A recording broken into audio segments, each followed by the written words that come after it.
नमस्कार, मनातल्या कथा चॅनलवर आपलं स्वागत आहे. चॅनलवर जर पहिल्यांदाच आला असाल तर चॅनलला सबस्क्राईब करायला विसरू नका. वेड हे प्रेमाचे भाग 8. गेल्या भागात आपण पाहिले की प्रिया पंजाबी ड्रेस घालून येते आणि तिची ओढणी विनयच्या वॉचमध्ये अडकते. प्रियाचे त्याकडे लक्ष नसतं. ती पुढे पुढे चालत राहते. विनय तिला आवाज देऊनही ती ऐकत नाही तेव्हा तो तिच्या खांद्यावर हात ठेवतो. हा सारा प्रकार केतकी दुरून पाहत असते आणि तिला चिडवते. ऑफिस सुटल्यावर प्रिया लवकर घरी जाते कारण बाबांनी तिच्यासाठी सरप्राईज ठेवलेले असते.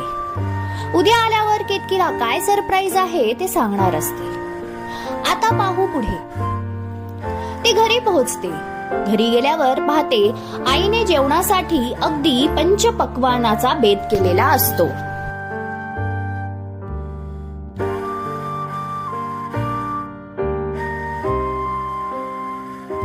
ती आईला विचारते, आई आज पुरणपोळीचा बेत करण्याचं कारण काय?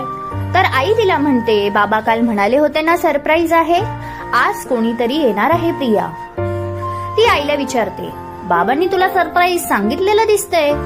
आई किचनचा गट्टा आवरत म्हणते, हो बाबांनी मला सरप्राईज सांगितलं आहे, पण ते तुला सांगायचं नाही हे देखील सांगितलं आहे. प्रिया लाडीकपणे आईच्या गळ्यात हाताचा विळखा घालते आणि म्हणते, आई प्लीज सांग ना, आता तर संध्याकाळीही झाली आहे, सांग ना प्लीज. आई तिला फ्रेश होऊन ये म्हणून सांगते. प्रिया फ्रेश होण्यासाठी रूम मध्ये निघून जाते. गळ्यातली ओढणी काढते आणि बेडवर ठेवते. तोच तिला सकाळी घडलेला प्रकार आठवतो. अलगद बेडवर बसते आणि सकाळी घडलेला प्रसंग डोक्यात घुमू लागतो. तिथे विनय देखील घरी गेल्यावर सकाळचा प्रसंग आठवत असतो. प्रियाचा घामाजलेला चेहरा त्याला आठवतो. तिच्या खांद्यावर हात ठेवला म्हणून इतकी घाबरली. त्याला तो विचार करून कसं तरी होत असतं. तो अमोलला फोन लावतो. त्याची तब्येतीची विचारपूस करतो. अमोल कसा आहेस? बरं वाटतंय ना? अमोल म्हणतो, मी बरा आहे. तू सांग कसा गेला आजचा दिवस? प्रिया आली होती का? दबक्या आवाजात विनय म्हणतो, हो आली होती. अमोल त्याच्या आवाजावरून अंदाज लावतो. नक्कीच काहीतरी वेगळं घडलं असणार. अमोल विचारतो, कशासाठी फोन केला होता? सहज केला होता का? विनय म्हणतो, हो सहज केला होता. मी येईल तुला उद्या भेटायला. अमोल बोलतो, come to the point Vinay, काय झालं? काही नाही, असंच तुझी आठवण आली. तुझ्या तब्येतीची विचारपूस करावी म्हणून फोन केला. तो अमोलला खरं काय ते सांगत नाही. अमोल म्हणतो, माझ्या तब्येतीची विचारपूस करून झाली. आता खरं खरं सांग, तू फोन कशासाठी केला? तुझा आवाज का इतका बारीक येतोय? अमोल क्षणभर शांत बसला. अमोल दटावत म्हणतो, आता तू बोलणार आहेस का? चल लवकर सांग काय झालं ते. प्रिया बाबतीत काही घडलं का? विनय बोलू लागतो, हो ते सकाळी लिफ्ट मध्ये, असं म्हणून तो 2 मिनिटं शांत बसतो. अमोल, सांग काय झालं? अमोल, प्रिया पंजाबी ड्रेस घालून आली होती. लिफ्ट मध्ये आम्ही दोघे होतो. तिची ओढणी माझ्या वॉच मध्ये अडकली आणि तिचे लक्षच नव्हतं. ती पुढे पुढे चालत होती. मी तिला 2 वेळा आवाज दिला तरी तिचं अजिबात लक्ष नव्हतं. म्हणून मी तिच्या खांद्यावर हात ठेवला तर ती खूपच घाबरल्यासारखी दिसली. तिचा चेहरा घामाजला होता. बस त्यामुळे मला जरा कसं तरीच वाटत होतं, म्हणून मी तुला फोन केला. अमोल म्हणाला, ठीक आहे, तू काही बोललास का तिला? नाही, मी काहीच बोललो नाही. मी तिला सॉरी म्हणालो. अमोल, बरं अजून काही झालं का? विनय, नाही बस इतकंच. अमोल त्याला म्हणतो, विनय काहीच झालं नाही आणि तू इतका विचार करत बसला आहेस.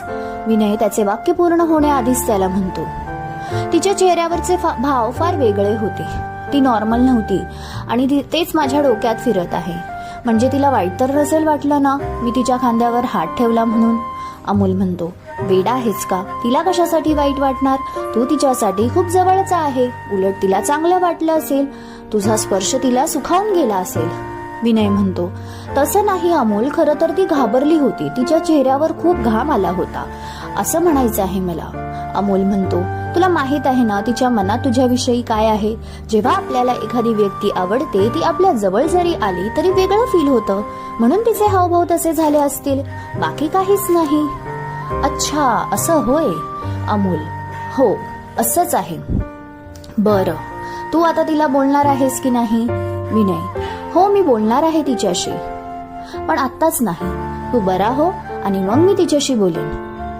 अमोल म्हणतो: लग्न तुला करायचे आहे की मला? माझ्या येण्याचा आणि तुझ्या मनातल्या भावना तिला सांगण्याचा काही संबंध आहे का? सांगून मोकळा हो. विनय काही बोलत नव्हता. अमोल म्हणाला: फोन ठेवलास की काय? बोल ना, ऐकतो आहे मी. अरे, माझ्या प्रश्नाचं उत्तर तरी दे. मी काय म्हणालो? तू कधी बोलणार आहे? विनय: माहित नाही मी कधी बोलणार. मला भीती वाटते, अनामिक भीती. अमोल, असं करत राहिलास ना तर लक्षात ठेव ती कोणा दुसऱ्याची होऊन जाईल. विनय म्हणाला: अमोल, असं बोलू नको. नेहानंतर खूप वर्षानंतर मला प्रियासाठी अशा भावना उत्पन्न झाल्या. ती फार जवळची वाटू लागली आहे. असं वाटतं तिच्यावर फक्त माझा अधिकार आहे. अमोल त्याला समजावतो: विनय, हे सगळं माझ्याकडे व्यक्त करण्यापेक्षा तू प्रियाला बोललास तर किती बरं होईल. तू ऐक, उद्याच्या उद्या तू मनातल्या भावना सांगणार आहेस. तुला माझी शपथ आहे. विनय म्हणतो: अमोल, प्लीज, शपथ वगैरे नको देऊ. मी तिला सांगेल जे पण आहे ते खरंच मी व्यक्त होईल, पण तू अशी शपथ वगैरे घालून मला असं फोर्स करू नको. त्याने त्याला शपथ दिली होती कारण त्याशिवाय तो ऐकणार नाही. त्याला इतकी खात्री होती की अमोलसाठी तो प्रियाला जाऊन मनात तिच्याविषयी जे प्रेम आहे ते व्यक्त करेल. विनय त्याला म्हणतो: अमोल, मला माहित आहे तू नक्की प्रयत्न करणार. मला विश्वास आहे आपल्या मैत्रीवर. तू शब्द दिला आहे, तू तो खरा करशील. विनय: बरं, ठीक आहे, काळजी घे. मी उद्या भेटायला येईन. विनय फोन ठेवतो. त्याच्या श्वासाची गती वाढते. अमोलने शपथ दिली म्हटल्यावर उद्या काहीही करून प्रियाला मनातलं सांगून मोकळं होणं गरजेचं होतं. कसं सांगावं, काय बोलावं हाच विचार तो करत होता. तिची रिॲक्शन काय असेल, ती काय म्हणेल. तसं तर तिच्या हावभावावरून वाटत होतं की ती नाही म्हणणार नाही. तो डोळे बंद करून देवाकडे प्रार्थना करतो. उद्याचा दिवस चांगला जाऊ दे. प्रियाकडे व्यक्त होण्यासाठी शक्ती मागतो. दिवसभराच्या कामाच्या थकव्यामुळे त्याला झोप कधी लागते कळत नाही. प्रिया देखील विनयच्या विचारात असते. तोच तिला बाबा आवाज देतात. हॉलमध्ये येते. पाहते तर काय, क्रमश. कथालेखन अश्विनी ओगले. श्रोते हो, जर तुम्हाला खरंच कथा आवडत असेल तर आपल्या चॅनलला सबस्क्राईब करायला विसरू नका. व्हिडिओला लाईक, कमेंट, शेअर जरूर करा. लवकरच भेटू पुढील भागात. धन्यवाद.